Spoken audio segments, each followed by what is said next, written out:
Hey everybody, how are you guys? It's me and JayJay here. Hey.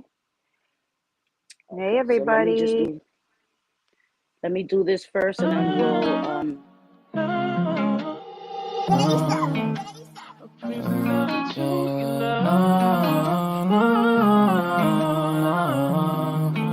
Yeah.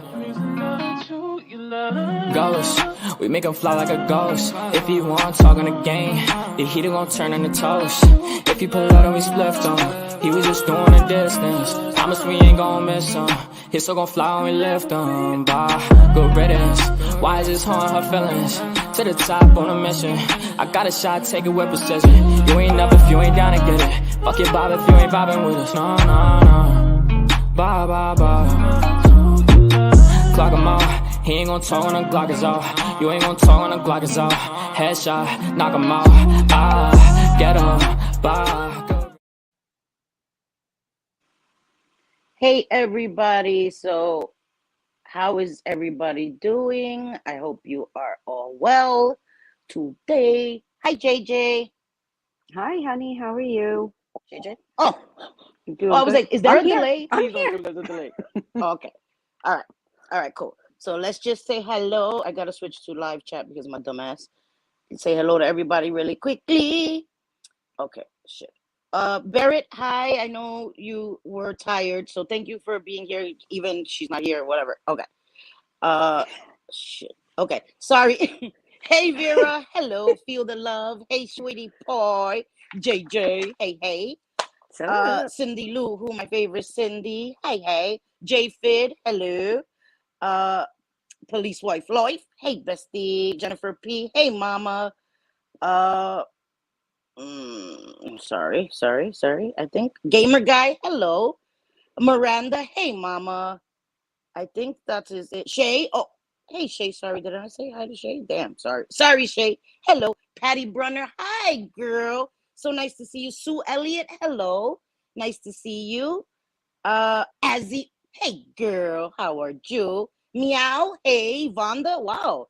I feel special. JayJay, we special today. We got some love. we Thank you are. all for being here, guys. Yes.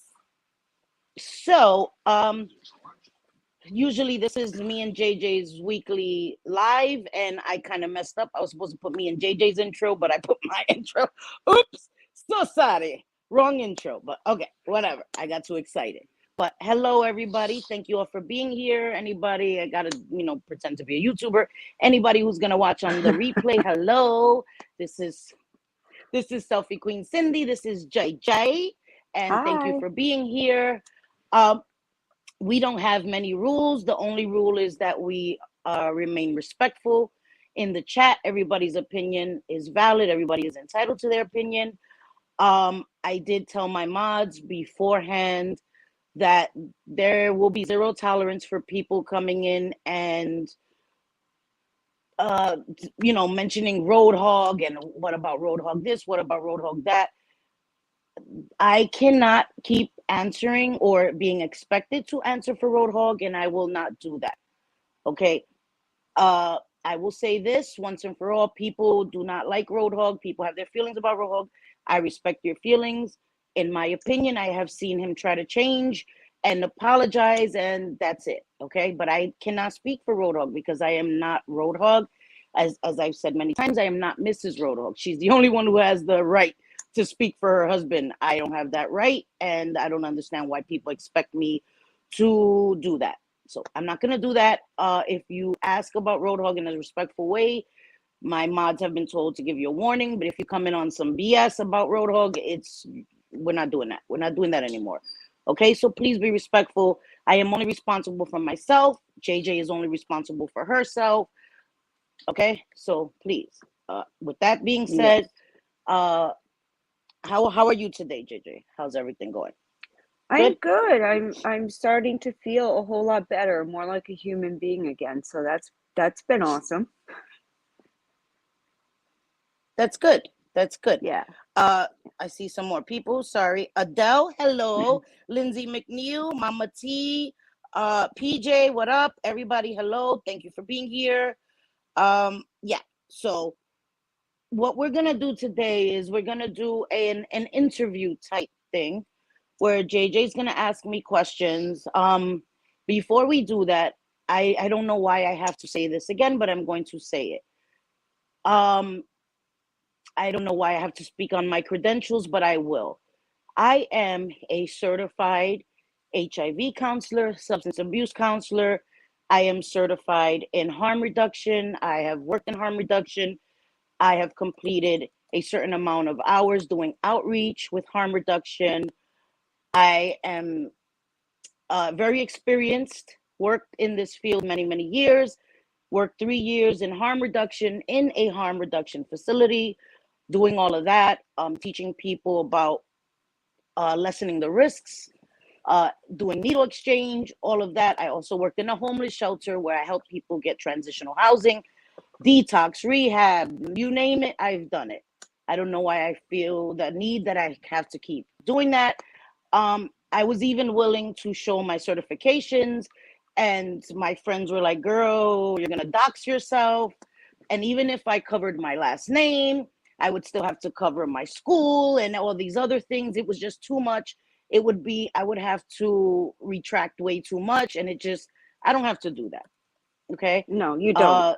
I am who I am. I am certified. Right. So I don't have to do that. I don't have to prove that. Hopefully, people that are here that know me, know my character, know my heart, know that I would never lie about something that way. Okay. So anyway, we're going to do an interview type thing. JJ is going to ask me questions that maybe she always wanted to know. And hopefully this will answer some questions for others. And JJ just disappeared, but she will be back. So that is what we intend to do this evening. Again, I never pretend to be an expert on anything, but I am educated in this. I have been trained. I have my certifications. So I feel that I am well versed in this topic. Of course, not everyone knows everything. I don't ever say that I know everything, but I do feel that I have enough experience to be able to speak about these things. Okay, there goes JJ. Okay, I was like, I know, I was like, where the hell she? Usually I'm the one that knocks myself out, but there's still time for me to do that, probably. Well, it was actually my husband. My son got me this whole Ring doorbell set, something for Christmas, and he installed it today. So now I'm using my phone for live, and my husband keeps opening the door, so it keeps kicking me out because I keep seeing him at the front door. Yes. That's terrible. Like, can you use the garage, please? Right. Doing a live, dang it. Yeah, there's some more people here. Hi, Santos. How are you? Thank you for being Hi. here. BBs, hello. Keeping up with KP. Hello, sweetie boy. Hey, not another housewife, Marissa. Thank you for being here. I think I caught everybody. If I didn't, I loved you guys so much. Thank you for being here. Okay, so as I was saying before, JJ was like booted from her ringtone phone and shit. We're going to be doing a interview type thing. She's going to ask me questions, and hopefully you guys will be entertained and learn some things. Right, JJ? You ready? Yeah. I thought it would be awesome if I would write down some questions that I have as somebody who has not had to deal with addiction, and I am, trust me, incredibly grateful. My family has enough diseases that, my dad was an alcoholic, but I'm talking about drugs and my dad no longer being here. I don't have that inside knowledge, and I'm hoping that you can answer some questions. And I know that there's, I'm sure, lots of people like me that have known an addict, but don't really know. You know what I mean? Right. Like, don't know the insides of it. Like, okay, my cousin, but like, you're not there. You don't see him all the time. Maybe you're not in the same state. You don't know how, it's not like as if you have them living in your home. Right. So and even with that, I'm sorry, JJ, but even with that, like my parents, right, because I'm an addict, my parents never dealt with addicts. I mean, my sister, may she rest in peace, Monica, was an addict, but she didn't live in the home with us. So I was really the first one they had personal, one-on-one experience with. And my parents had prejudices with Yeah. addiction, and they had Sure. these ideas of addicts that were only debunked with me. And like I said, I'm their daughter, and they still have these prejudices, these stigmas, if you will, that go along with addiction. And my parents had to be educated and learned along the way. And now my parents are a lot more open minded. So I think it's important. You can be close, a parent of someone, and still not know what to expect. So I think that's more common than people realize. So that's a good point. Sorry.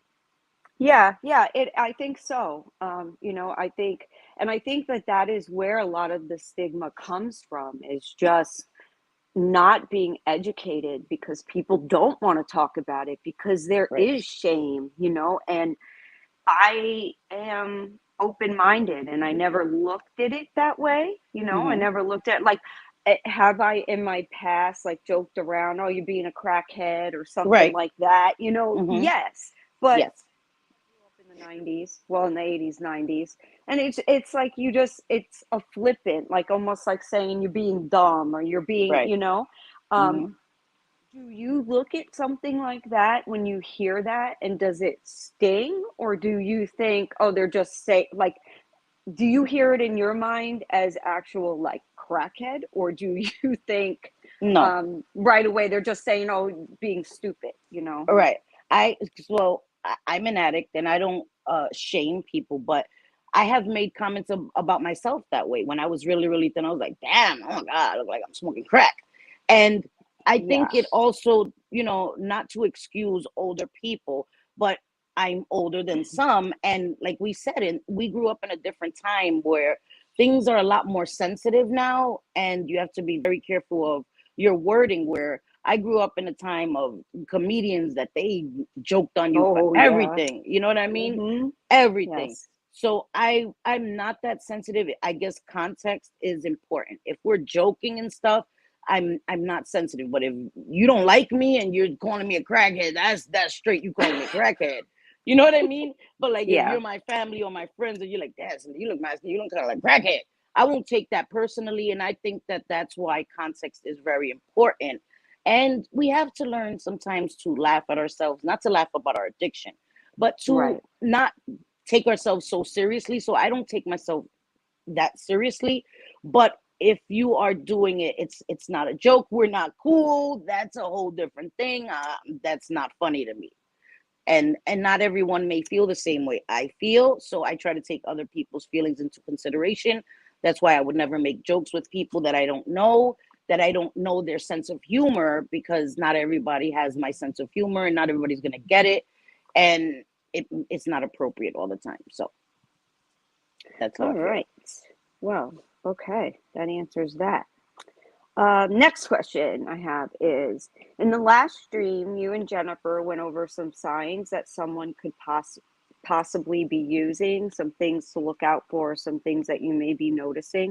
If Yes. someone is exhibiting any of those behaviors, what should someone do? Is it okay to confront them? And if so, how? Um, so, okay. It again, it depends on your relationship with the person. Uh, it depends on your relationship with the person, because you should have some sort of relationship with them, because you want to approach the person in a way that is not going to turn them away.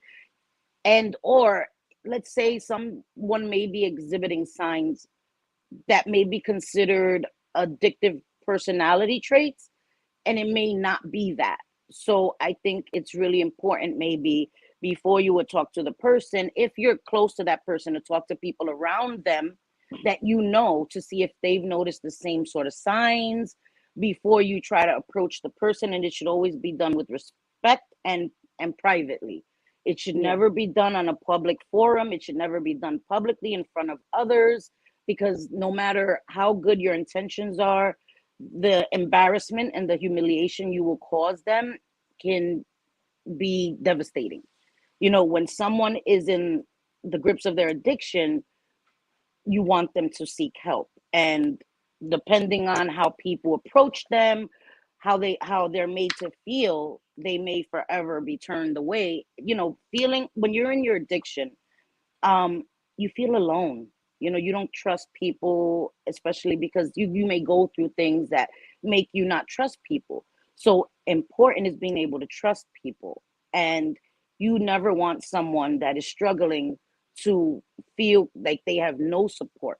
So I think the way you go about it, always privately, always with respect, and respecting their boundaries, because no matter how much we want someone else to get help, we can't make someone. We can't help someone that doesn't want help, that isn't ready for help. So I think respect should always be number one. And tact is very important. Respect their space, respect them enough to give them enough dignity to do it in private. So Right, right. So, like, I mean, you wouldn't go and yell at them. no, You would, you no, would, yeah, sit them down and have a conversation and just yes, ask them, yeah. talk about it. Yeah, Okay, that makes and sense. in certain instances, there's families that, like, that's why I think the intervention show, I think interventions are helpful, but privately. You know what I mean? When you're Yeah, doing an intervention, it's more for TV. And it can be an educational tool, but people that are struggling with addiction do not need to be confronted with cameras. I don't know, because reality TV is scripted, whatever. I'm just talking about that kind of scenario. Like if yeah, you ambush somebody, that's never a good thing. And in my experience, it never really has a good outcome. You never want to ambush somebody, make them feel cornered, because they may agree, yeah, I'll go to treatment, but they're gonna run the first chance they get. yeah, So yeah. I definitely can understand that. yeah, Okay. So, something that I've often heard is that detox centers and rehab centers are very expensive. It yes, seems crazy since many addicts go through any money or assets that they've possibly been able to acquire. Is hmm there help for people that are struggling and want help without having to pay these expensive costs of detox and rehab? yeah, yes. So there are resources for people. There are places that will help you get insurance. I know here in New York, I don't know about other states, but here in New York, they'll take you into detox, and while you're detoxing, they will work on social services will work on getting you insurance if you want to go into rehab long term. There are definitely resources and definitely places that will take you where you don't have to pay. And they definitely do try to link you up with some sort of Medicaid, or some sort of insurance, so that you can get the help you want. We never want anyone to be turned away because they can't pay for it, because addiction is a Yeah, matter of life and death. So that's it depends on the state, but I would assume that, I know for New York, I can only speak for New York because this is where I've worked, this is where I've lived. There are definitely numbers and resources that there's places that will pick you up and take you in. They definitely will. And sometimes they'll get you insurance. Insurance may only pay for 14 days. Sometimes that's the issue, that insurance won't pay for long term for people that really need long term, but yeah. they'll pay for a detox or 14 days at most, and then you have to apply to get a longer term. But yeah, but they do the initial detox. No one's real. It's rare that you're turned away, if ever. So, in my I experience, saw on a show that it was a series done, and they also had scholarships that they were able to give out. They called them scholarships for addicts. Have you heard of yes, that? I've never heard of that, but I know that there are privately funded places, nonprofits, that Oh, that is what they do. They work, because that's where I worked. I worked in a nonprofit organization for 4 years, and that's what we did with the private funding. That funding was put towards helping people get transitional housing.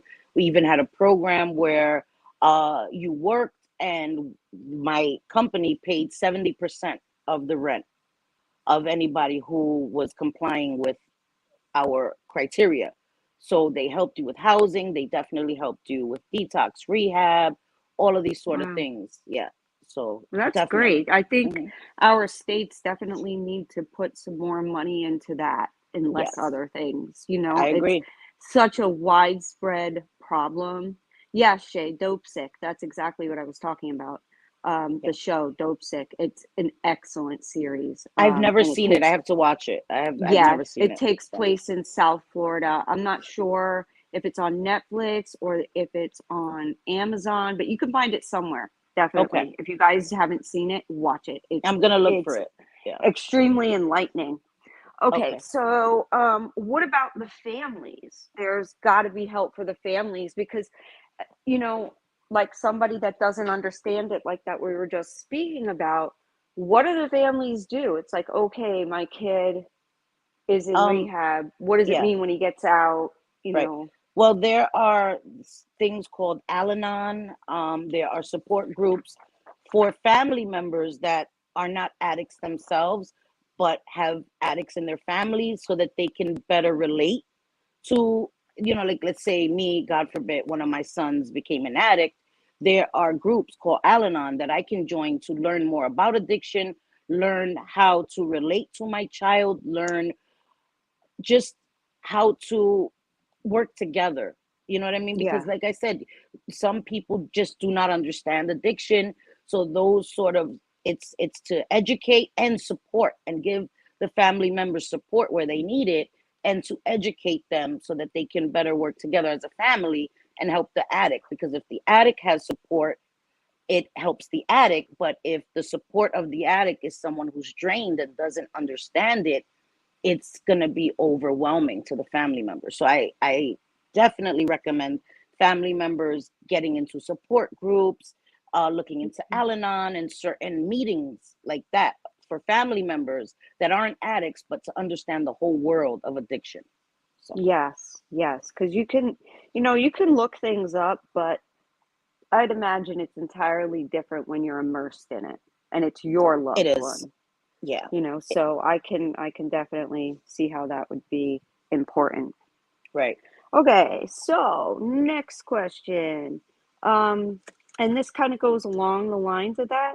How Hmm. does family handle letting others know? Because it's such a delicate topic. So I could see how it would embarrass the addict due to the stigma and shame that Hmm. comes with it. Yeah. And I could see that that makes it worse. Like Yeah. it could make it worse, like you were Yeah. talking about earlier. But Hmm. then isn't that not letting others know and letting the addict available to more resources to help fund their addiction?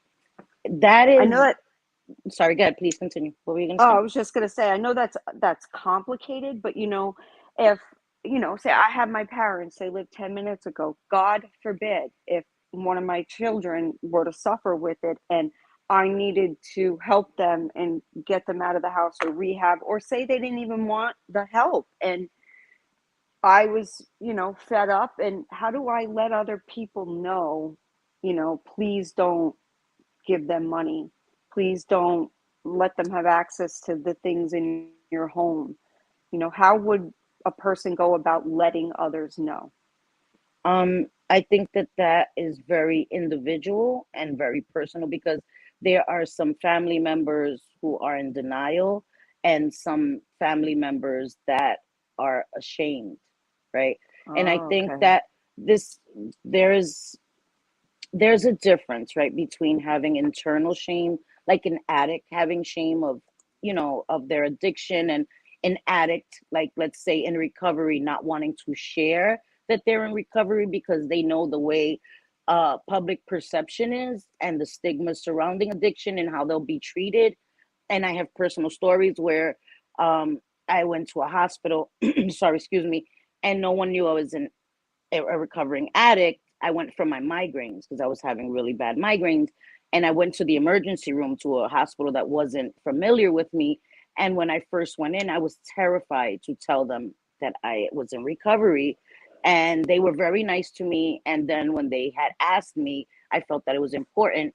And when I told them, their whole demeanor towards me changed. The way they spoke to me changed, the way they wanted to treat me, what treatments were available to me changed. They assumed that I was there to try to get narcotics, which I wasn't. um so I understand from this point of, from the addict's point of view, not wanting to share with everyone because of the stigmas that are out there, the prejudice that's out there. And there is a difference between addict shaming, when someone else shames an addict, and the internal shame that one may have. Those are two very different things. But family members also carry shame, they carry guilt, some are in denial, and don't want others to know, because sorry, addiction is looked at so negatively that some family members feel like it's almost they're being looked at as an addict, and they're looked at as a failure because your family member has, addiction issues. And it's a very complicated thing. And so it's very Yeah. individual, because some people may not want to tell others. Sorry, even family, they may not want to tell family that don't live in the house, not anybody that's not immediate family, extended family. They may not want to tell them because they don't want to be looked at that way. And some parents and some family members are enablers, sadly, until they get to a point where they decide to show tough love. So it's so complicated, and it's all individual, it's all a personal thing. It all depends on the communication that a family may have. If you have an open kind of communication with your family, it's going to be easier for you guys to say, hey, don't give Cindy nothing, don't let her come in your house, you better, don't let her be there if you're not there. There's some family that are open that way, but then there are some families. So it all depends on the family dynamics, the history of the family. It's very, very individual, and it depends on the family, in my opinion. I could be wrong, but yeah. Oh, well, I could see that. Yeah, it would definitely depend on that. And, I would imagine that's where those meetings and groups would be very helpful, to hear what others have done and how they've handled it when it comes to their family. Yes. All right. Sorry, So before we continue, I'm sorry. I just Uh-huh. wanted to say, Charlotte, I know you're not feeling well. Please feel better. Thank you for even stopping by. Hi, Layla. Wanda. Hi, Wanda Steves. Dark Magician. Hey, Jamal. Skippy. Hey, sweetie. I hope I said hi to everybody. Sorry, guys. I know that that's distracting, but I just always feel like I want to say hello to everybody. Okay, so go ahead. I'm sorry, JayJay. Say hi, everybody that just came in. I want to say hello too. I'm doing my frantic wave. It doesn't sound like I am, but I promise I am. Yes. I see Wanda has a question, so we can answer her, or I can read her question, and then I have a couple. And then if you guys in the chat have questions, of course, you can write them and I'll read them off for Cindy. Okay, Wanda's question is, do you feel it's safe to go to another country like Mexico because they bill the USA insurance companies? It's been terrifying for kids sent there. And I want to be careful when I say this, because I don't want anyone to be offended or feel that I'm disrespecting anyone, but I wouldn't. First, I'm going to keep it on me. If I was still in my addiction, I would not go to another country. First of all, I'm already not in the right frame of mind. When you're an addict, you are not thinking rationally. You have tunnel vision. You're driven by a drug. That is your sole goal, your sole purpose, that's all you think about. And if you go to another country, the regulations are different. You're further out of reach. For family members, it's harder to have that support nearby, where, let's say, if I go into a rehab or detox here in my state, or in a state where I have family, they can come if I need anything. If I have an emergency, they can reach me. So I wouldn't go to another country to seek treatment unless I was going to like a freaking 5-star mansion that was like a spa. Like, I wouldn't do it. I wouldn't do it, because like I said, the regulations are different. Americans are looked at differently in different countries. A lot of people tend to think that Americans are rich. Even if you're like me, they think you're American, your family has money. So it's very dangerous for people. And as I said, when you're an addict, you're still going to think like an addict. So you go to another country you're not familiar with, you're still going to want to do the same things. And you may put yourself in a very, very, very dangerous situation by trying to score or whatever. And anything can happen to you. Whereas anything can happen to you here as well. but I think you're just opening yourself up for a whole different range of danger, in my opinion. That's Yeah, just my I can. opinion, guys. Because people Oh, heck will yeah. drag me. That's just my opinion, guys. And I mean no Yeah. disrespect to anyone. Seriously. Listen, none of this is for dragging purposes. This is a No. very serious topic, and we're Yes. hoping to enlighten or help people that may not know, or to let other addicts know that, you know, it's okay. This is a safe spot to talk about it, It and you're is. not judged at all. And No. even though I don't have the experience at all, I don't, like Cindy does, Right. but I still have compassion for others, you know, Yes. that are suffering, because it is suffering. I can't imagine that anyone would want to live like that. I can't. Oh, and I wanted to Um, answer a question first. I because I someone had made a comment, and it was a great comment. But I wanted to say hello to Amanda Page. Hello. Hi, Sunshinery. Hey, Jackie.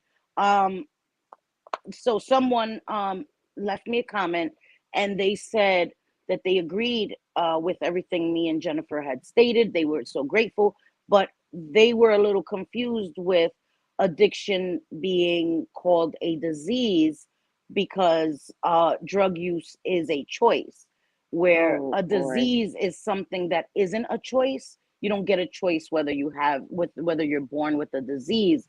But there are people also that may not have been born with the disease, that later on in life uh, a disease comes up. So I think that it's different when you're using recreationally, right? Because in the beginning, when you use recreationally, let's say I'm going to parties, and they're passing around whatever they're passing around, and I'm using it on weekends, socially, and that's different. You're making a choice. But once you pass that realm into addiction, where it is no longer for social reasons, it is no longer recreational, where it becomes your addiction, that is when it becomes a disease, because it is an insidious thing where it creeps up on you and you don't even realize that you have become addicted. You start off recreationally, and there's some people that actually didn't make a choice. There's some people that were in accidents, right? That Yes, had a yes, car yes, accident yes. and were given pain management, that never understood how addiction worked, and did take their medication as it was prescribed, and became addicted anyway. So for them, it wasn't a choice, because they didn't choose to use drugs recreationally. So I think that is where it's a gray area, and we have to be very careful. Semantics sometimes play a part in it. Wording is tricky, but the point is the same. Nobody wants to be an addict. No one wants to pass the realm of recreational use, and that is why it is called a disease. And so I hope I cleared that up, because it was a very respectful comment, and I understand why she felt that way, and I get it. And Yes. I get it. Yeah, So I understand that too, but I've always considered it a disease and never looked at the other side of it, because a lot of people are born with addictive personality yes, traits. yes, It's just a fact that they yes, are. And, you know, alcoholism, that sort of, it runs in families. So, yes. and that can't be denied. No, That's just that's facts. scientifically proven, Yes, that if you exactly. have any uh addictive behaviors in your family, you are predisposed. You have, like, let's say my children have a 50-50 chance of becoming addicts. So they are predisposed to becoming addicts in some capacity. Doesn't have to be with drugs, it can be with alcohol, it can be with sex, it can be with gambling. It's the addictive personality that they are now predisposed to. So in that case, it is definitely a disease where you have that predisposition. So I think that's a good point. Thank you, JJ, for bringing Yeah, that up. no problem. Okay. Okay. Are addicts responsible for their behavior when they're in active addiction, like theft, lies, fractured relationships, etc.? Um, Again, do not drag me. This is my opinion as a recovering addict. I will keep it on me. I do think that I was responsible for my actions.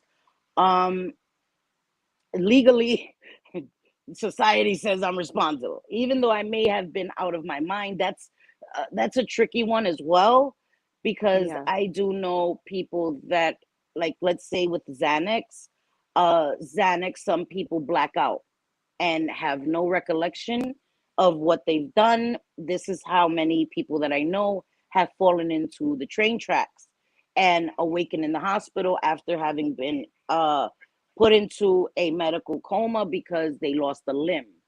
So they fell into the tracks because they were on Xanax. They don't remember anything about that. They don't remember after it hit them what they did for hours. So again, it's very difficult to say. But when I committed crimes, I knew what I was doing. That's why I'm keeping it on me, because I can't speak for other addicts or to the level of where their capabilities were, because some drugs, it's very different. But I was aware of what I was doing. I just didn't care. I just, at that moment, I didn't care, honestly, because Yeah. I had tunnel vision and it didn't matter. And that's why I always call those pins, those cells that you end up in, why me pins, because when snap out of it, you're like, oh my God, why didn't I just go home? Why? And that is the pin that you're in when you're going to see the judge, that you ask yourself why, all those whys. Why did I do this? Why didn't I listen to my mom? Why didn't I? So I call it the why me pins, and a lot of other people call it the why me pins, because you question yourself then. But for me, I was aware of what I was doing. I just didn't care. So again, I won't speak for anyone else, because everyone's journey is an individual one. But society says we are responsible for our actions, even when we're on drugs. Again, that is a very sensitive topic. Some people feel like you shouldn't be. Some people feel like you should. I'm only going to speak for me in that instance. And I was aware of what I was doing. I just didn't care. Okay. So I would say then yes, they're responsible, Yeah. because what can you do? I mean, there has to be some sort of consequence for Yes. someone, like a family member coming in your house and basically robbing you blind. Yeah. There has to be something, even if that consequence is coming back, and after they do their program and they're in steps. And again, I could be just totally talking out my ass here. Like, I'm not sure. These are just things that I've heard. So if Right. you're working on a program and then you have to go and make amends with those people, and that's part of it. So Taking responsibility is huge. yes, Because that's what I'm trying to say. you have to take responsibility. And I agree with Amanda Page 100%. I was trying to be diplomatic, but I agree. Everyone's responsible for their actions. I say that all the time, right? I say, hold me accountable for things that I say, things that I do. I do believe that sincerely. Um, Sadly, there are consequences for everything we do, whether we are impaired or not. We have to be held responsible, because once we say, or once we deem it that someone isn't responsible, that's very dangerous, because now Yeah. everyone, I was on drugs, I shot her, but I was on drugs. It's very dangerous. So I think that people should be held accountable for what they do. It's just my Okay. opinion. Just my Yeah, I think that's what opinion. Yeah. that's what I was trying to ask you, just worded it better. And All and right, and thanks next. to Amanda, because yeah, thank you. Sorry. Oh, thanks, Amanda. Yes. Okay, so if a person does, say, like the harder substances like heroin, pain medications, cocaine, all of those things, is it okay for them to, like, say, smoke weed or have a drink? Okay. Does that mean, because I know it is a big debate whether or not that really means that someone is sober or clean. Can you ask me that Um, question again? I'm sorry. I was sure. trying to pin her comment. So I'm sorry. What did you ask me? I'm Yeah, sorry. no problem. If a person does, like, or did and they were addicted to, say, something like heroin, pain pills, cocaine, etc., the harder stuff, Right. is it okay for them to smoke weed or have a drink? Is it, as I've always heard, it's not a one size fits all, And I you know, agree. Yep. and that is the case. Okay. So, for example, you know, someone had a hardcore heroin addiction and they were able to kick that, and they have a horrible, say, anxiety problem, or I don't know, whatever. They can't sleep or something, and they Right. then decide to smoke weed. I would think, in my mind, that it is safer, and if that's what it takes to keep them away from the substances that may kill them, Right. it's the better option. But that's just what I'm thinking. Is Um, that correct? I, again, um, recovery is an individual journey, right? So some people may have started smoking weed or drinking a 40, right? Some people may have Uh-huh. started drinking beer, at hooky parties. I'm aging myself right here. Whatever. In high school, you drink a 40, ghetto as hell, or whatever. You drink a little, sparkling wine, whatever the hell. Mad And Dog 2020. right, you know, and so, or you smoked weed and that was a gateway for you. For some people, alcohol, beer, weed was a gateway for them. So I think that recovery is a journey where you are honest with who you are, with your triggers, with what makes you who you are. I'm sorry, I'm live, and but anyway, sorry about that, guys. But anyway, I think it's personal, and you have to. It's about being honest. It's about being honest with yourself, because if you lie to yourself, you're not fooling anybody but yourself. So I think it's very important to be honest and know if smoking weed can trigger you back into the harder things, if alcohol can do that. But again, recovery is not one size fits all.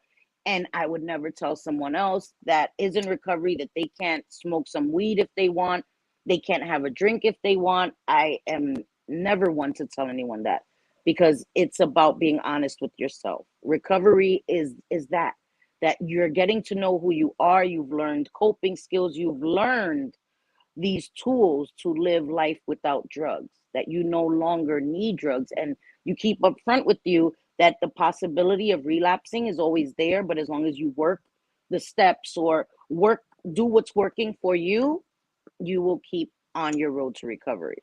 So I see a lot Okay. of And comments. So maybe we yeah, should and I read see some. one that is standing out to me that Okay. really helped me put this into perspective. Jim Jules says, "Not every vice is your triggering vice," Yes. and that, I would imagine, makes a lot of sense. Yes, you have to You know what know, triggers to you, right? That's yes, 100% true.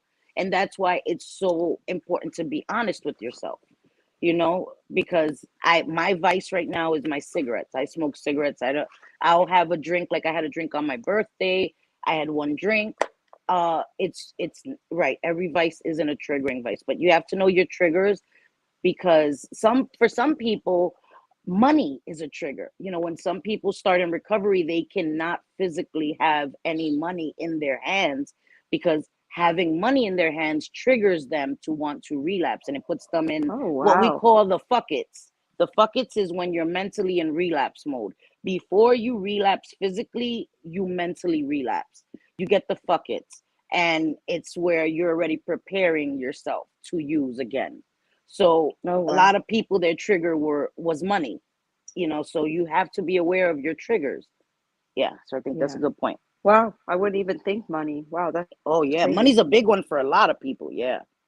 Hmm. Yeah. Interesting. But go ahead. That was just one that that really stood out to me. But go ahead, read the other comments because you got a bunch. Yeah, there's a lot. Holy crap. Let me go back a little bit. Yeah. Hi Mimi, hi Just Mimi, hi Welsh. I saw someone else. I hope I didn't miss. Oh, Jim Jules. Hi, beauty. Okay, so I'm gonna try to go back. There's a lot of comments, and thank you, Skippy, for that. That was really sweet of you to say your children are predisposed to being empathetic like their mom. Thank you. I'm not an empath. I don't Oh, claim to be an empath, but I do try to have compassion for everyone. So thank you for that. Okay. Let's see. Layla says, PJ, in my opinion, it's like there is the ideal, the perfect person can do, but most people aren't perfect people. Example, think of diets. And then she continues, that was one of two. In my opinion, if someone is able to keep off the worst substances, but they use a few less harmful ones, they still deserve treatment, still deserve respect from mental health practices. I agree. No matter what you are addicted to, you deserve respect, right? You deserve to be yeah. treated with dignity. I've seen many people when I was in prison that needed to be taken to go get their methadone, that were treated like animals, were treated like second class citizens, where the COs would be like, oh, you need your fix, huh? And make them wait longer, and really treated them really, really terribly. And it broke my heart Oh, to see that. So everyone deserves dignity. Everyone deserves respect. If you right. think about it, would you treat a homeless person that way? And some people do. Some people see homeless people as second class citizens. I don't. I Disgusting. don't. That's And disgusting. Neither do I. right.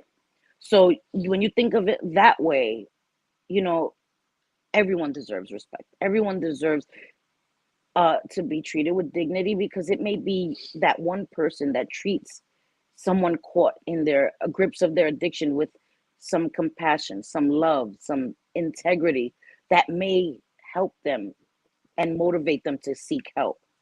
One person can make a huge difference. I say that all the time too. So please be aware of that. Don't think that you're just one person and you can't make a difference. One person can make all the difference in the world.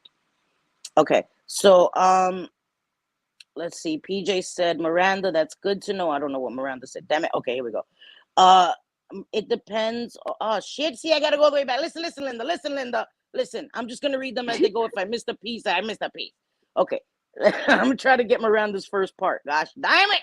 Lord have mercy. Okay, here we go. Miranda says, yes, like I take my pain meds as prescribed very carefully, but if I did end up still getting addicted, it would be considered a disease since I am very careful to try and prevent it. I agree. I agree. I agree. But if you have addictive personality, don't you have to keep out of all addicting substances? Some people don't know they have addictive personality. Some people don't know because it hasn't manifested itself. So that's how it happens. You may be predisposed to it, but it's never manifested, it's never shown itself. So you may not be aware. That's another thing. You may not be aware that you have an addictive personality. You would assume, oh, well, my mom was an addict, but some people don't have the education to know that they're predisposed. So it may not, addiction may not rear its head until it's too late. So some people don't know. Amanda says, correct. Addiction is the destruction you leave in your past, not necessarily the substance that is used. Yes. And Patty says, Princess, that would be damn near everything. I agree. Jennifer P says, addiction is a chronic relapsing disorder characterized by compulsive drug seeking, continued use despite harmful consequences, and long lasting changes in the brain. PJ asks, does sobriety mean abstinence in programs? Abstinence can be different from sobriety, can be different from recovery. Some people abstain from drugs but still have all the negative behaviors. Still steal, still lie about everything. So you can be abstaining but not in recovery. Recovery is a different word than abstaining, obviously, because your whole being is changing or evolving, because you don't change, right? But you evolve into a better person, hopefully. So you can be, that's why they call some people dry drunks. That is a term that's used because some people are not drinking, but they're still exhibiting the same behaviors, still verbally abusive, still angry, still. So that's That's important. Abstaining is different from being in recovery, so they can be two different things. Okay. JFit says, what is the best way to reach you to send you resources? Okay. The best way, well, you're on Instagram. I just accepted your request. You could DM me on Instagram. I'm not sure if you have Twitter, but you can also email me, selfiequeencindy@gmail.com, and we can link up that way, and then we can take it from there. Sorry, excuse me. Okay, let's see. There's a lot. Sheesh. Okay, so Sunshinery says, Miranda, exactly. It also depends on the person and what they can have control over and what they have, and what they have no self-control over. I control my smoking and barely drink, but painkillers, no control. Right. That's about knowing your triggers, knowing your boundaries, and knowing what's going to put you in a relapse state of mind. Patty Brunner says, just for myself, I keep referral lists for all sorts of services in the glove box of my car. You never know when you're going to run into someone who needs help. I think that's excellent, Patty. I think that's really excellent. Lindsay McNeil says, my last 3 exes were all addicts since I was 15. I got them all clean. I did everything I could. I felt it was what I had to do. None appreciated me, but it's okay. I did what I felt was right. And that's an amazing thing that you helped them. But you have to be very careful when you say you got them clean, because we can't get anyone clean, right? We can help, we can support, we can guide. People can only get clean if they want to get clean. But I do commend you for everything you've done for them. And some people may not ever appreciate the support you give them, that you're there for them. But just remember that you did what you felt was best. So you should feel good about that and be proud that you did that. And so thank you for doing that. Okay. There are some programs that put emphasis on complete abstinence, but others allow for the need of other substances to keep them off of the hard stuff, or use for cannabis for anxiety, right? Like maintenance programs. There are maintenance programs for a reason. Methadone, Suboxone, those are maintenance programs that are opiates, and they're for opioid treatment, but they are medications, and there's some, whatever debates about that, whether people are in recovery if they're on maintenance programs. In my opinion, yes, they are. This is a medication. The same way people get prescribed things in the hospital, it is about self-responsibility. And I think that there is also a stigma around maintenance programs that should be abolished altogether, because people are better in maintenance programs. They are getting their lives back. It has saved so many lives, maintenance programs. So I think that that's a good example of the need for other substances to help. With opiate, you do need something to help you transition, because you can die if you go cold turkey. That is a fact. You can seize, you can have a stroke. It's very severe. So, okay. Yes, exactly. Like Miranda says, yes, exactly. I'm I'm the opposite. Like, I have never been actually addicted to anything, but I've been close before and luckily caught it in time at Sunshinery. That's amazing. And always keep that up front with you, that there was a time when you were close, and that will helpfully always keep it green, and you will always be able to see the warning signs. And so I think that's important. Okay, Vera has a question. What do you see as a solution in big cities like New York City, where addiction, mental illness, and homelessness go hand in hand? It seems to be getting worse. Before I answer that, hi Chicago, thank you for being here. That's hard, right? It does seem to be getting worse, and now with COVID, it's way worse, right? And people like addicts, people like the homeless, people with mental illness always fall through the cracks. They've always fallen through the cracks of the system, because they are the undesirables in society, right? They're always the undesirables. So now they've really they're led to their own devices. There's so many people that I see with mental illness that are screaming at themselves. They are not only a danger to themselves, Yes. they are a danger to others because they Mm-hmm. hit people, they spit on people, they attack people. And there has to be a way, and this is why it's so important to help nonprofits, but you always want to make sure that they're reputable, that they're not, you know, keeping most of the money. That's why whenever you donate to a charity, you always make sure and check how much of the actual donation goes towards the cause rather than towards their pocket. There's always a way to find out how much of your actual donation goes towards helping whatever charity it is.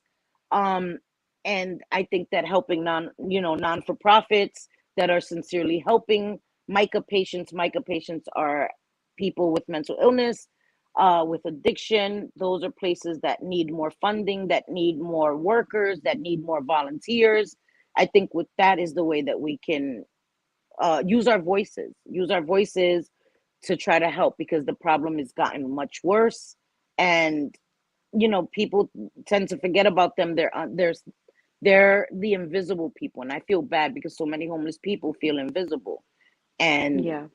I think it's important, the funding, getting the resources out there to people, and letting people see and know how important those people are as well, because they are part of our society.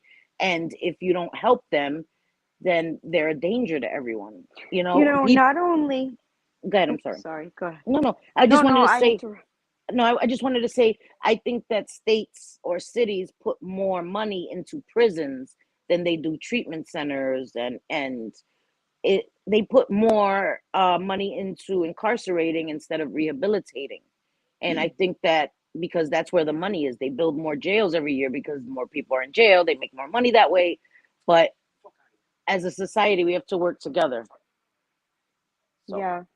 I think it's important to also remember, that those people that are homeless on the street, I mean, Sydney and I have talked about this before behind the scenes about how, long ago, although very poorly ran, they had institutions for people with mental illness. yes. Some cannot, they're out there, and I know homeless is a whole other, we could do a whole other video on homeless Oh my God. situations, I but could I do a think it's few. really, yeah. But, I also think it's very important to remember that a lot of those people, not only a part of our society, but there's a lot of them that are veterans too, Yes. and they fought Yes. for our country, and they're out there Yes. living on the street. And Yes. we have to remember what went wrong. What Right. trauma have they had that Yes. they are now there? And, a lot of that trauma, we walk around and sometimes pretend it's free and it's not. Yes. There's a lot of veterans that come back from war after fighting for our country and are homeless, and it's that's very sad. That makes me very sad as Mm-hmm. well. And because my Yeah. brother, I have two brothers that are veterans. One of my brothers had two tours in Iraq, and my brother that was in the Navy was homeless. And thankfully, he lives in another state where the benefits for veterans are different than here in New York. So he was able to get help with housing and with all of that, thankfully. But he was homeless. He was homeless at one point. So I that affects me personally. Yeah. Yeah. Sue Elliott said, "Hi, Sue Elliott." She said, "I know we've commented, we've spoken. Yeah, we have. I have 27 years clean. I went through drug court outpatient. I've been through drug court myself, so I get it. My son is in rehab now, and he's on Suboxone. He keeps saying he wants to stop it. That scares me. Um, I understand your fear, and some people, I get it, but all you can do is support him. Let him know that to do it at his own pace. Because I was talking to JayJay about this earlier, and I said sometimes we want to go by society's timetable, right? It's frowned upon to be on Suboxone too long, or to be on methadone or maintenance too long, right? Some people are like, oh, you should, there should be a certain time limit and you should be able to get off of it. That's not true for everyone. Some people may need it long term, some people need it for the rest of their lives.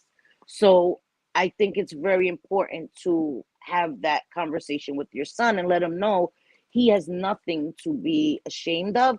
He should be very proud of how far he's come, and he has to do it in his own time. Never rush it, because I found that when I had clients or patients that rushed it, they would return because they weren't ready, or they relapsed because the real world was just too much, or dealing with that withdrawal so fast was too much for them. So I just think it's very important to let him know that to do it at his own pace. Do not go by anyone else's timetable. He should not have to abide by anyone else's timetable. By his, listen to his body. Listen to your body. If you go down 5 milligrams or however many milligrams and you're stable on that, stay on that for a little while. If you feel a little sick, then go back up. You have to listen to your body, because with addiction, especially to opiates and stuff that not only affects you mentally, affects you physically, you have to listen to your body. And if it's telling you it's in pain, you have to adjust yourself and stay somewhere where you're comfortable until you're able to continue on that road. And it may take longer than desired, but it's about the long-term goals, and you want to stay in recovery and live a better quality of life. So, and I commend you on 27 years. That's not easy, and I have so much respect for you, Sue Elliott. So thank you for that. Okay. Oh my God, my back hurts. Sorry. Hey Megs, you dreaming about food? Me too, girl. So Welsh Rose says, hi Welsh. She says, I have an addictive personality, but without my pain meds, I wouldn't be able to function each day. Instead, I would be curled up, crying in pain. You suffer from chronic pain. You suffer from a lot of ailments that you have to take pain management and pain medication. You would not be able to function, seriously, the amount of pain that you're in. So you have to cut yourself some slack too. You Yeah.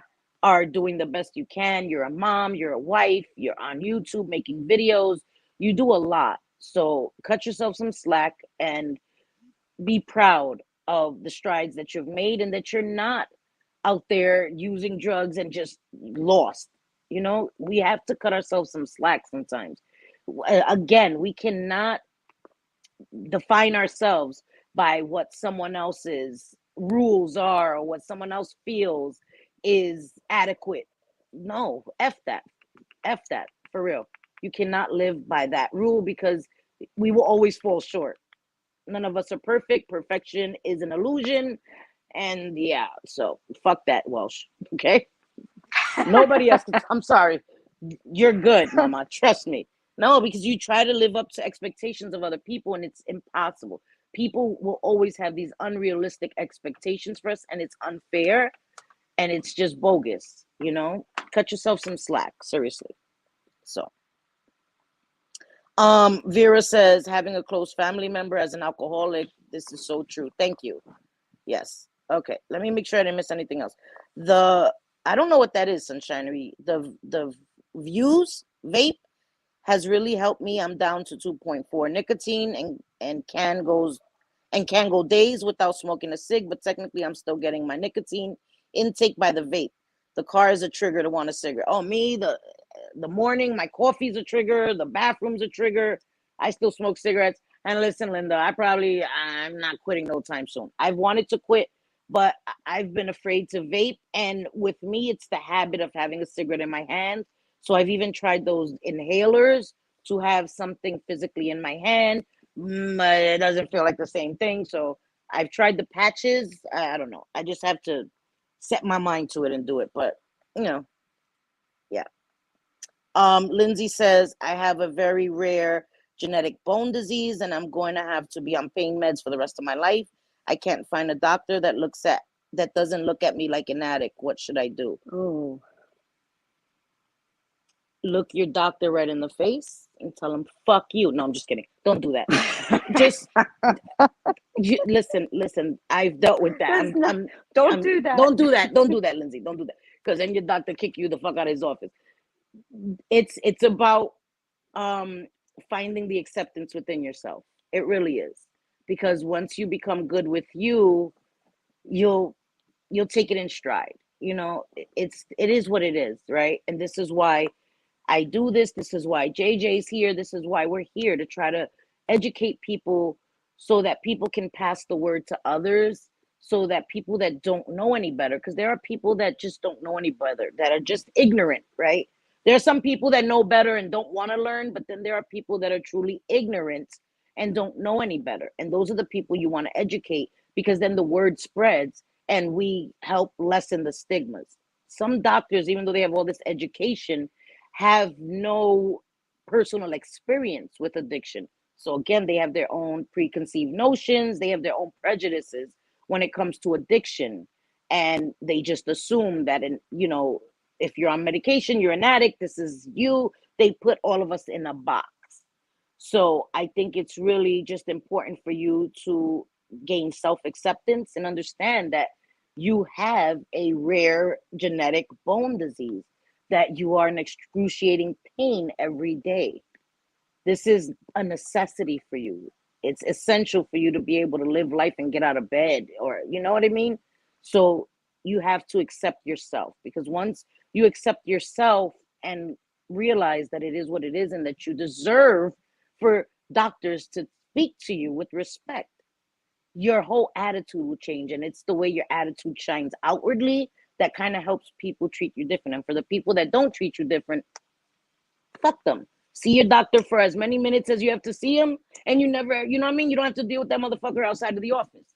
Take it for what it is. I gotta see this motherfucker as often as I have to see him, for as many minutes as I have to see him, and then flip him off when you walk out of his office. You know what I mean? So don't do it where he can see you. You know, make sure his back is turned or something. But you can't live by other people's expectations. Seriously. You know, I'm trying to lighten it because I understand, but you can't live by other people's expectations. And I hope that you would realize that you're worth having people treating you with the respect.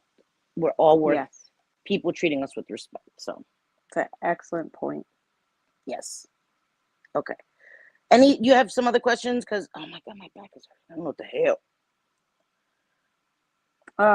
JJ. I mean, not really. These were the questions that I had that were regarding. Oh wait, nope, I lied. I lied to you. Hi, I have Gingerly. one. Okay, go ahead. I have one question. Um, Transfer addiction. Do you know a lot about that? You know, Transfer because I've addiction, heard like, you know, yeah, that you're addicted to one thing and then, you know, say substitute. to You get substitute. substitute. Yes, there you go. Like Yes. shopping or, Mm-hmm. you A lot of know, people do other that. things. Yes, a lot of people do that when they're newly in recovery.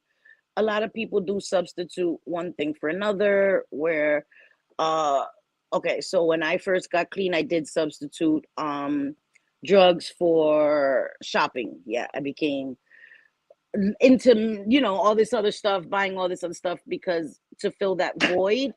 Yeah, I did. I was ridiculous. No, But then, I thought you were about to say sex. I'm like, oh, dang, girl, listen, you Linda, told them. that was TMI. That's what I almost did. I almost did. Then I was like, that's TMI, TMI.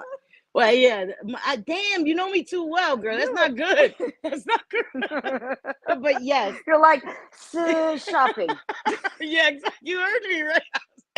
I was like, listen, I gotta stop with that TMI. But yes, it happens quite often where people do that, and yeah, so that does happen. Sorry, I was laughing too hard, but yes, it does happen. We substitute one thing for another.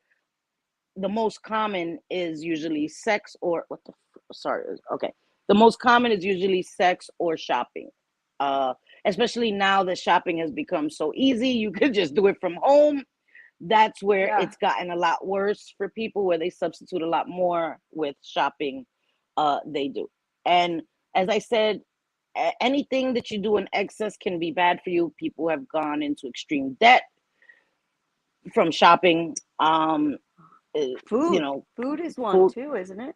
Yes, food is a big addiction. Food is comfort for a lot of people. And Yeah. so when you don't have that, a lot of people will, I'll keep it on me. Drugs were my way to numb my feelings, um, and to not deal with things. So for me, the most important thing was to learn to cope. to cope with anything. And I say that so often. I used to tell people all the time that they needed to learn to cope. You had to feel to heal. And that is so true. You have to go through the stages of things. You have to go through the emotions in order to heal from it. So learning to cope is, for me, is one of the biggest things that I tell people, because it's so true. Once I learned to cope and to deal with things, I was able to take on anything. And this is how I've had success in my recovery. And I've had zero relapses. Not to look down on anyone that has had relapses, because relapse is a part of recovery. That's another thing that we tell people and we teach people. Relapse is a part of recovery. It may happen for some. It happens several times, but thankfully for me, I've never relapsed because I have learned to cope. So when I lost my mother, when I had bad things happen, when I lost my sister, I dealt with it. I felt it. I spoke about it. I called my sponsor. I had support. I spoke to people, and it helped me to get through it. So, yeah. Okay, cool. I saw a And I comment I just wanted would, to post, but I lost it again. I'm listening. Sorry. well, I just wanted to, well, for one, I didn't talk about this. I didn't let you know that I would want to say this. So, Mm-hmm. would it be okay for me to tell them the little story about a surgery that you could possibly have Of course. You and can what tell them we, anything. okay, Yes. all right, awesome.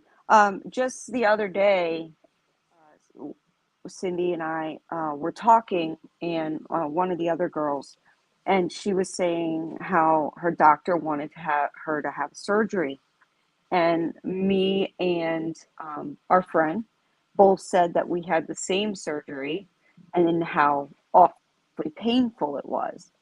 And right Yes. away, Cindy said, "No, I can't have it now then, because I'm not in the best headspace." And she knows that when she's in pain, they're going to give her pain medication. And she doesn't want to take that chance because of her mind state right now. So she wants to wait until she feels a little better. So that way she's okay to take the medication for a few days or whatever needed without it really triggering her. Sorry, my And I dog just is thought that losing his was mind. awesome. And, it shouldn't be for anyone to ever doubt someone's recovery. Definitely should not be something that is really ever said Yeah, to a whole lot of people, I wouldn't think, I agree. But if there's one thing I can say with Cindy is she works her program still faithfully. And she definitely is. I mean, like I said, I don't have a whole lot with addiction, but Cindy talks about it frequently, recovery, and it is something she's extremely passionate about. And I don't doubt her for a second that, she is in recovery. She's strong. Like she said, she's 20 years, and, I'm just over here being a cheerleader for you. Thank you. And I love you and I You're appreciate that. welcome. And it's I love true. you I too. I do need a surgery, but I'm not going to get it, especially not yet, like you said, because I'm not in a headspace. I've been down, mentally down, not depressed, but I've been down lately, and I know that they will have to give me narcotics. And Hmm. I never want to jeopardize my recovery. If I lose my recovery, I lose myself. I wasn't a very nice person when I was on drugs. I wasn't. I was a very selfish person. I was a very self absorbed person because everything was about me and getting what I needed to function. And I wasn't a very honest person. I was a very dishonest person. I wasn't a nice person. And I used to tell people that when I was an addict, I was the devil's wife. I was Satan's wife. I was extremely wicked. I was extremely just, I was terrible. I was a terrible person. So when I started recovery, I really started working on me, on the first thing I thought recovery meant. I thought being honest meant spewing everything. So I remember going into a meeting and telling everything about myself. Yeah, I did this, I did that. They were like looking at me like, girl. I was like, what? I'm telling you guys, I'm being honest. And the facilitator after the group was like, listen, there's a difference between being honest and like telling on yourself, like chill, like you don't have to do that. And I was completely, I didn't know. And even though I divulged every sin I've ever committed, it was so cleansing to me. And that was the first real day of my recovery, because I had let go of all my secrets. I had dumped it all, and I was able to start new. And that's what I did. I started new. I worked every day to be honest. I remember there were times where I would be talking to somebody and I would say a stupid little lie. And I would go, no, I'm lying. I'm lying. I would tell myself, I would be like, no, I'm lying. I'm lying. I don't even know why I lied, but I'm lying. This is the truth. And I had to put it in practice, and I had to tell on myself a lot. I would say, oh my God, I'm lying, until lying was no longer in my DNA. You know what I mean? So it takes work, it takes practice, but it can be done. And I'm far from perfect. Trust me, I mess up every day. But one thing I'm not is I'm not a liar, and I don't set out to intentionally be selfish or harm anyone. I don't. Of course, I'm gonna fall short. There's gonna be times where I'm gonna be selfish as hell, but I really, really try to be a better person. I'm not a different person. I'm a better version of me, a much better version of me. So I thank you for your support, and that's why I won't get that surgery anytime soon, until I'm at a place where I can do more research and find some alternatives for that, because I do not want to be put on narcotics for an extended period of time and sabotage everything that I've worked for. So Yeah. that's hi, Irox. I saw you. I wanted to say hello to you, but I couldn't because I couldn't find your comment. So hello. Sorry. Anyway, okay. And I saw Claudia. Hi, Claudia. Thank you for being here. Anybody I missed? I'm sorry, guys. So yeah. Greenworm. Hey. So, what is the success rate of those who are incarcerated to stay clean when they are released? My son just got sentenced to 6 years. I feel like I am in prison with him. I don't know the statistics offhand, but I can tell you it all depends on what work they do while they're incarcerated. While I was incarcerated, I joined a military program that is called STEP, and it was optional. It wasn't mandatory for me. It was mandatory for some people that were parole violators, where they would have to do 62 days or something. It was mandatory for them to get out early. For me, I was already sentenced. I just didn't want to be in general population. I wanted something more structured. And in that military program, you had meetings all day. So I wanted something like that. So I joined the program, and every time I graduated, every 62 days, I would recycle, which means I would stay in it and join another platoon or whatever. And that's what I did most of my bid, until the last time I didn't have 62 days left. I only had 30 days left. So then I had to go to general population for the last 30 days. But it's all about what you do. I took classes. I did horticulture. I worked in the mess hall, and I did horticulture. I kept myself busy. I educated myself. I was in STEP. I did meetings. So I think the success depends on how you utilize your time while you're incarcerated. Some people are just in general population and work because they have to and do nothing else, and whatever works for you. But in my opinion, it depends on what you do with your time while you're in there. You want to make the most of it. You want to learn coping skills, and they do have meetings in there. They do have lots of resources available now. So I would encourage, if I were you, I would encourage your son to take advantage of as many things that are available to him in there. If he wants to further his education, do that. Make meetings, all of that, because the more he works the program, the more it'll work for him. So, and the more he'll be better equipped to deal with life when he comes out. So that would be my advice to your son. Let's see. First, a greenworm, that is heartbreaking for you. I'm sorry you're dealing with your son being locked up. Yeah. And I am sorry too. But sometimes, not to sound, please don't take this disrespectfully, but sometimes being incarcerated saves our lives. I know that when I was locked up, it saved my life. I was on the road to possibly ODing. So it did save my life. And when I went to jail, it scared me straight. And I've never been in jail since. That was 20 years ago, never been in jail. So it did wake me up. It scared me enough that I was like, oh, no, no, no, no, no, I don't want this anymore. So that was the one time I went to jail and I was there for an extended period. That was the one and only time, because I learned my lesson. So if he utilizes his time, if anyone that's incarcerated just makes the best of the time there, it can be an eye-opening and learning experience for you. And for me, it was. I never went back. Thank goodness, thank God. But yeah, so sometimes it's a saving, it's a blessing in disguise. So yes. Horticulture, yes, I'm a gardener. I know JJ's good at it. I'm not good at it. I was good at it in there. I had strawberries and peppers and watermelons. And what's good about it is that each of us had our own little garden, and we get to be outside in gardens every day, and we get to eat what we grew. Oh, that was the best part. But so yeah. I don't have 29 years, Sue Elliott. I have 20 years.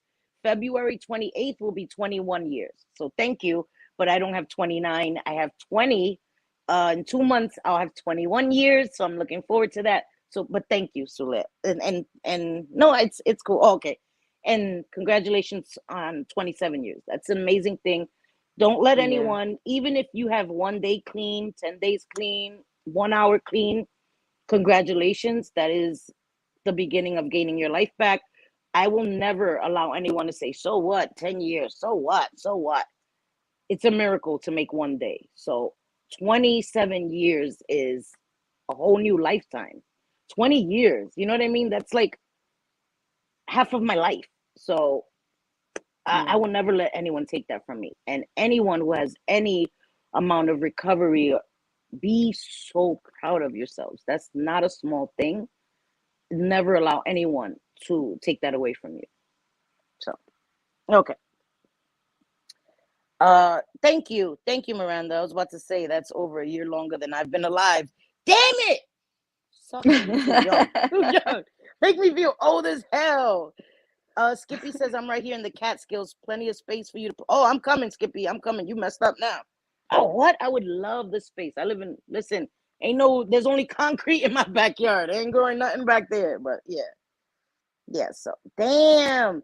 Oh, see, that's 27 years. That's how long she's been alive. Yeah, see, that's what I'm saying. Like 20 years is nothing to sneeze at. You know what I mean? Like that's half of my life. So I'm very proud of that. But anyway, JJ, you have anything else you want to add, want to ask, want to say, want to?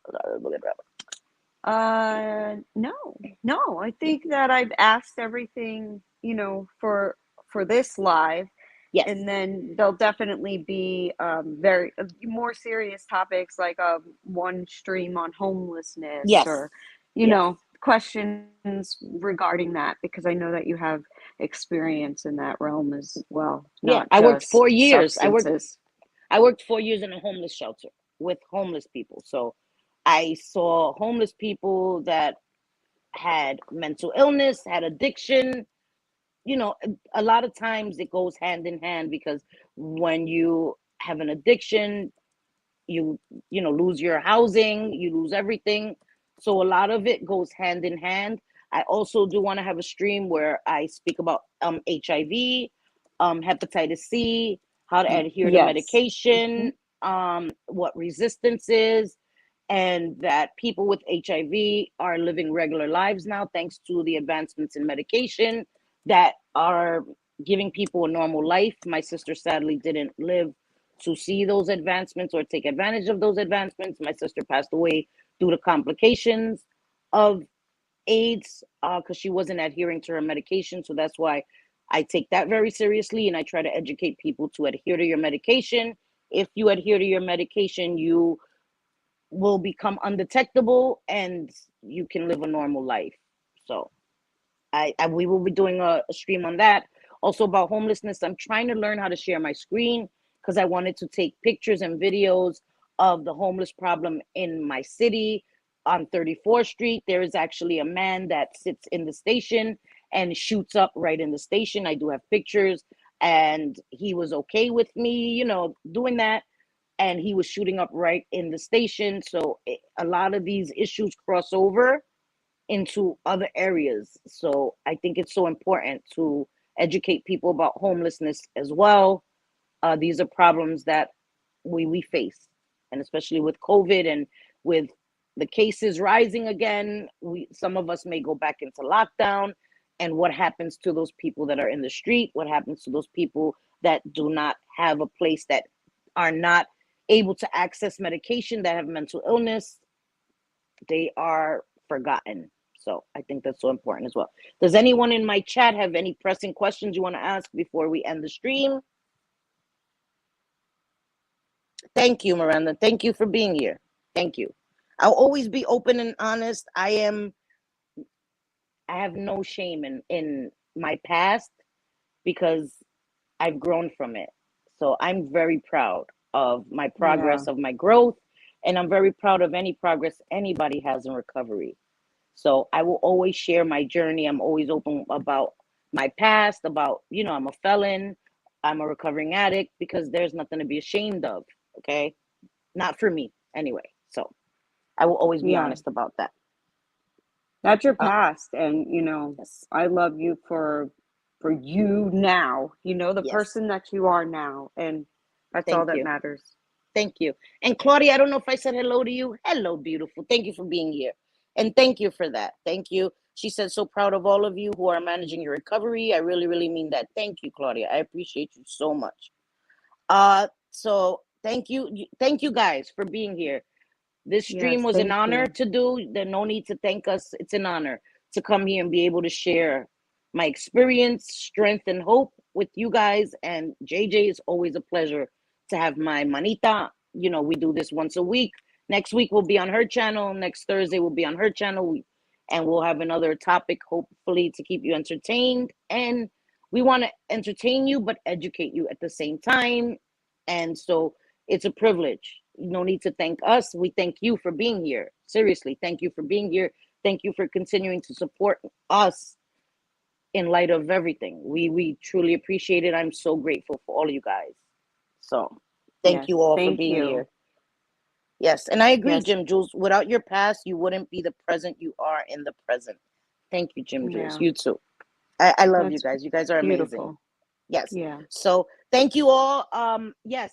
Happy New Year's to everybody. I will be here Sunday at 5:00. I'm probably gonna drag JayJay up on with me the day after New Year's, so we can see how you guys. Yes. But I want to say New Year's Eve and New Year's Day is a hard time for some. If anyone is struggling with depression, I put some links, some phone numbers in the description of this live. Please reach out to someone. I know that New Year's is very stressful for some. Please feel free to always reach out to me. Like I said, I'm on IG, I'm on Twitter, my email. I actually put my email also in the description of this live. Feel free to reach out to me. Do not struggle or suffer in silence. I am available. Have a very, very safe and happy New Year. And remember, if tomorrow's not a good one for you, as long as you're alive, there's always hope for the next day. Okay? And I love you all. JayJay, I love you. Yes. Sister. Love you too. Yes. So I will see you all Sunday. We will see you all Sunday at 5 p.m. Te quiero, te adoro, all that. Mwah, mwah, mwah. Love you. Bye, everybody. Bye, guys. Let me put on my little stupid outro.